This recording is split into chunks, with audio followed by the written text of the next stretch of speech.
Alright guys, here we go. Episode 111, playing against South Carolina Gamecocks at home this week. Their defense is looking pretty good, especially against the rush, so I'm not really looking forward to that because I like to run the ball. Have a couple of guys visiting this week, got to get a couple of passing yards and rushing yards, so I'm trying to get that. Top players, they get a halfback, a right tackle, and a defensive tackle. It says they're injured, so we're going to look at the injury report real quick. Defensive tackle and tight end out for the season. My best running back still 3 weeks out, so we'll do what we can with Buckley. He did pretty good for us last year. First series, opening drive. Nice little screen pass, man. Look at that. Just right down the sideline. 16-yard gain. We're moving the ball real well. Running the ball extremely well, that's for sure. Now, 1st and 10, drop back the pass. Throw the stop route, and he absolutely jumped that. It was not even close. That was an embarrassment for sure. Ruined a very good drive, man. Ruined a very good drive. Trying to throw the ball a little bit to try to get my yards, but it is what it is. DJ Smith doing work. So they got 3rd and inches, drop back pass, hits Davison over the middle. 1st and 10, Shaq Davidson. They have a Shaq Davidson and a Shaq Rowland. I mean, Shaq's everywhere on their team. Hold them to a 3rd down, 11, drop back the pass, and he hits the back of Van Hoos's head. Doesn't make a play on it, but keeps them from getting the touchdown and the 1st down, so they settle for a field goal. We have our own 3rd and inches, handed off up the middle of Buckley. And look at the blocks downfield, but I run into 86, my tight end. Dadgummit, man, that could have been a huge run if not a touchdown, but I messed it up. 3rd and goal, drop back the pass. Why is wide open over there? I don't know why I didn't see him. Both of the guys underneath got sacked, so settle for a field goal myself. But no turnover. That was a huge plus. So they got the ball now, 1st and 10. Brent wide open. That's just a highlight of a play that the computer runs, and not just users. For some reason, they throw it to Roland, and it's right in front of Van Hoos again. It's like, come on, guys, put your hands up, do something. Ruined a perfectly good drive. We could have stopped him right there if he had put his hands in the air, but no. They get the 1st down. A couple plays later, score. Go up 10-3. So 3rd and 2 right here. Hand it off to Buckley up the middle. Look at the run and room around the outside. Just not quite enough to get in the end zone. 31-yard gain though. And we first to goal, can't do anything. Jackson's in right now. Hand it off to him, gets the touchdown, and we tie it back up 10-10.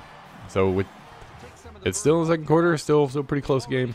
And that's not what I expected. I expected it to be a pretty good blowout. And then I throw this pass.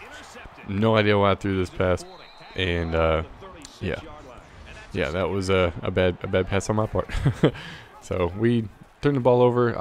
I read the read option right, but I can't get back into the play in enough time. Quarterback gets the 1st down, 1st and goal. Hold him down on 1st down, 2nd and goal. Blitzing like crazy. Just he finds the guy in the zone that was open. Gets in the end zone, touchdown. So they've scored twice off my turnovers. And ensuing kickoff. We get a couple of pretty good blocks. They take each other out. We're going. Come on, just outrun the kicker. Just outrun the kicker. Just outrun the kicker. Oh, I got the block, but 48 somehow got me. Huge return. A return by Youngblood. Already doing work, which was nice. So I do a little read option right here, triple option, and I go to pitch it. I pitched it too late, and that's my 3rd turnover of the 1st half. 2 picks and a fumble. And once again, ruined a really good series, man. We were set up in perfect field position, and I blew it. Holding the 3rd and 10, drop back the pass, and he somehow throws it to Brent, who holds on to it as he gets hit in between 2 defenders. Huge 3rd down conversion. He's got all the time in the world again. Dump it off to Davis. I miss a tackle after he broke a tackle. Ross hits him, big hit, but he fumbles out of bounds. So no ball for us. A couple plays later, they get in the end zone, and they're up 24-10 going into the half. My gosh, man, 3 turnovers is not what you need. It's hard enough against the user. Sometimes against the computer, that's just the way it is. Got 78 passing yards, 138 rushing yards. I mean, I'm running the ball well. Got time of possession. The turnovers are killing me right now, and I'm trying to play outside my element and force myself to do stuff. Like right here, looking at it, B was freaking wide open for a touchdown. I didn't see him. My gosh, I don't know what I was doing, but I got the 1st down. That's all we needed. But man, he missed an easy touchdown. Drop back the pass, hit Dickerson over the middle.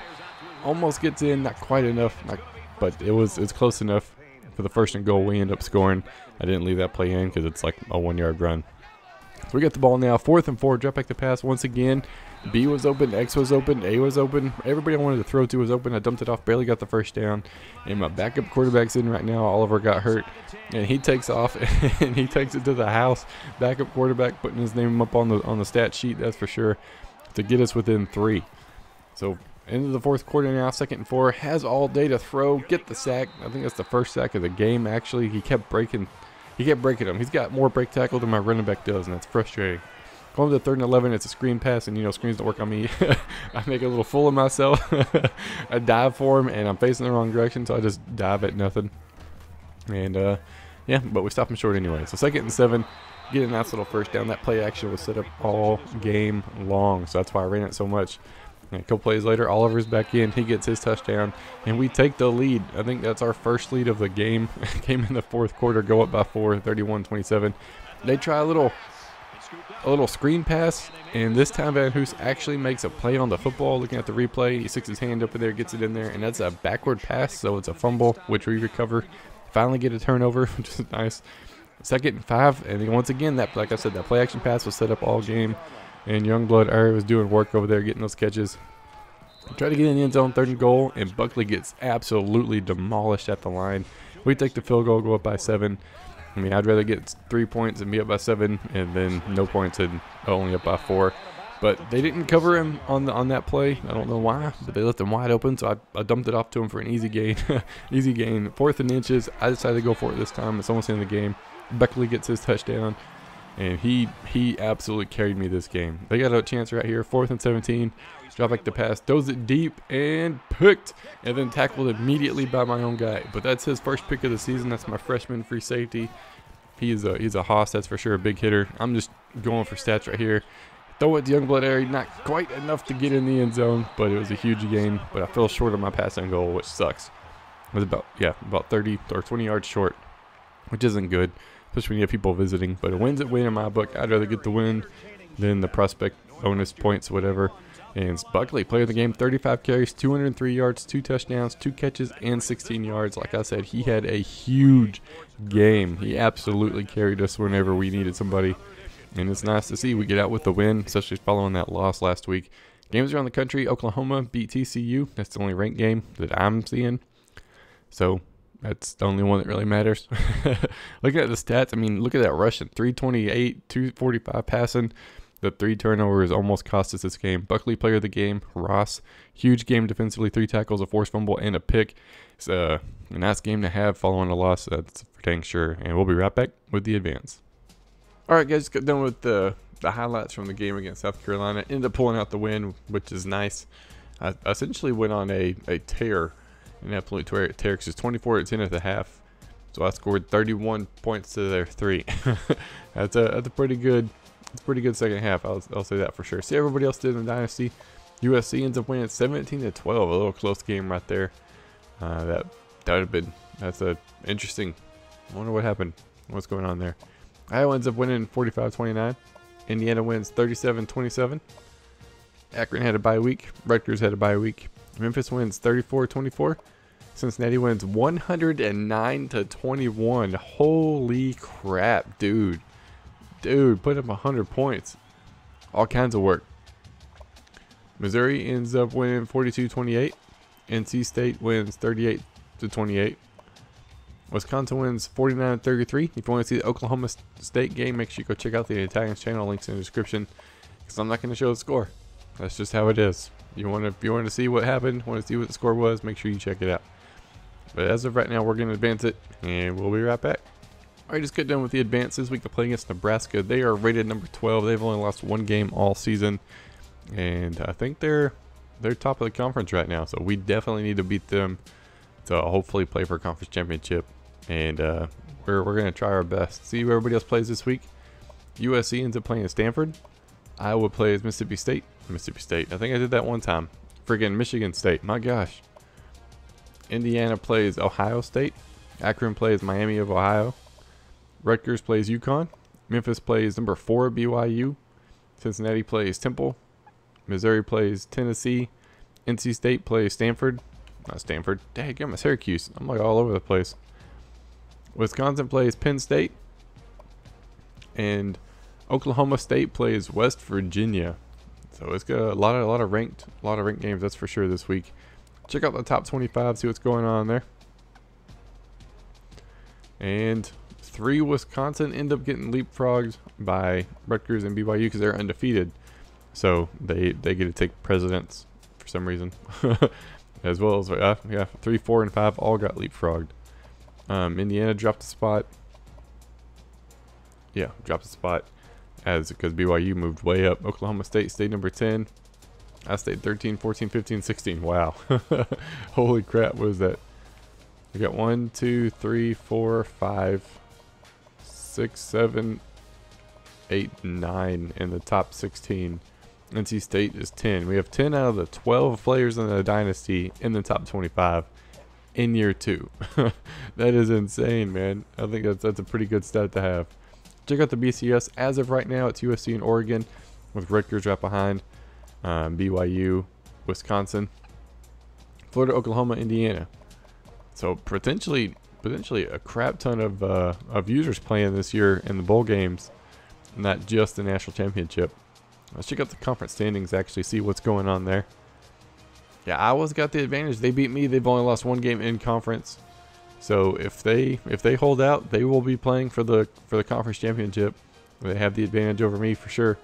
I need to beat Nebraska. I don't know if Iowa's the only one that's beat them so far, but if I beat them, that'll help Iowa out, and it'll also help myself out, which is nice. Check the other side, the leaders. Wisconsin, Indiana. I'm pretty sure they still have to play each other, so could be a battle for first place again. That's how it was last year. Conference USA. I don't think we have anybody there. Nobody in the MAC either. Oh, Akron's in the MAC. My bad. They're 2-1 in conference. I don't know if they played Bowling Green, but they still have a chance to play for the conference championship. Mountain West. Don't think so. We have Pac-12, Oregon, and USC. Let's see. Yeah, they'll have to play each other for the conference championship. So, number 1, I'm pretty sure Oregon's number 2. Yeah, number 1 and number 2 will have some changes there. That's for sure. SEC, Missouri's over there. I know they've already beat Florida this year. Pretty sure they did. And so they should have the advantage. But Florida's only allowed 85 points. That's a computer team. That is insane, man. That's crazy. LSU's doing pretty good too. Sunbelt, nobody over there. The ACC, NC State, rolling on top. They got it all on their own, man. They got a solid first place locked up right now, and potentially playing for the conference championship. Rutgers has the American. I think he's already played everybody else. So he's got it locked up unless he somehow loses to the computer, which is possible, but highly unlikely. The Big 12, Oklahoma State has it pretty much locked up too. He's just got to get past Oklahoma. And Texas, he's still in the bulk of his conference, that's for sure. So as long as he wins those games, he should be pretty good. But I know he plays Oklahoma the last game of the regular season, so that's going to be a doozy. It'll be a doozy for sure. And then back to the Big 10. So I'm sitting pretty bad right now, actually. Check out the Heisman Watch, see what's going on.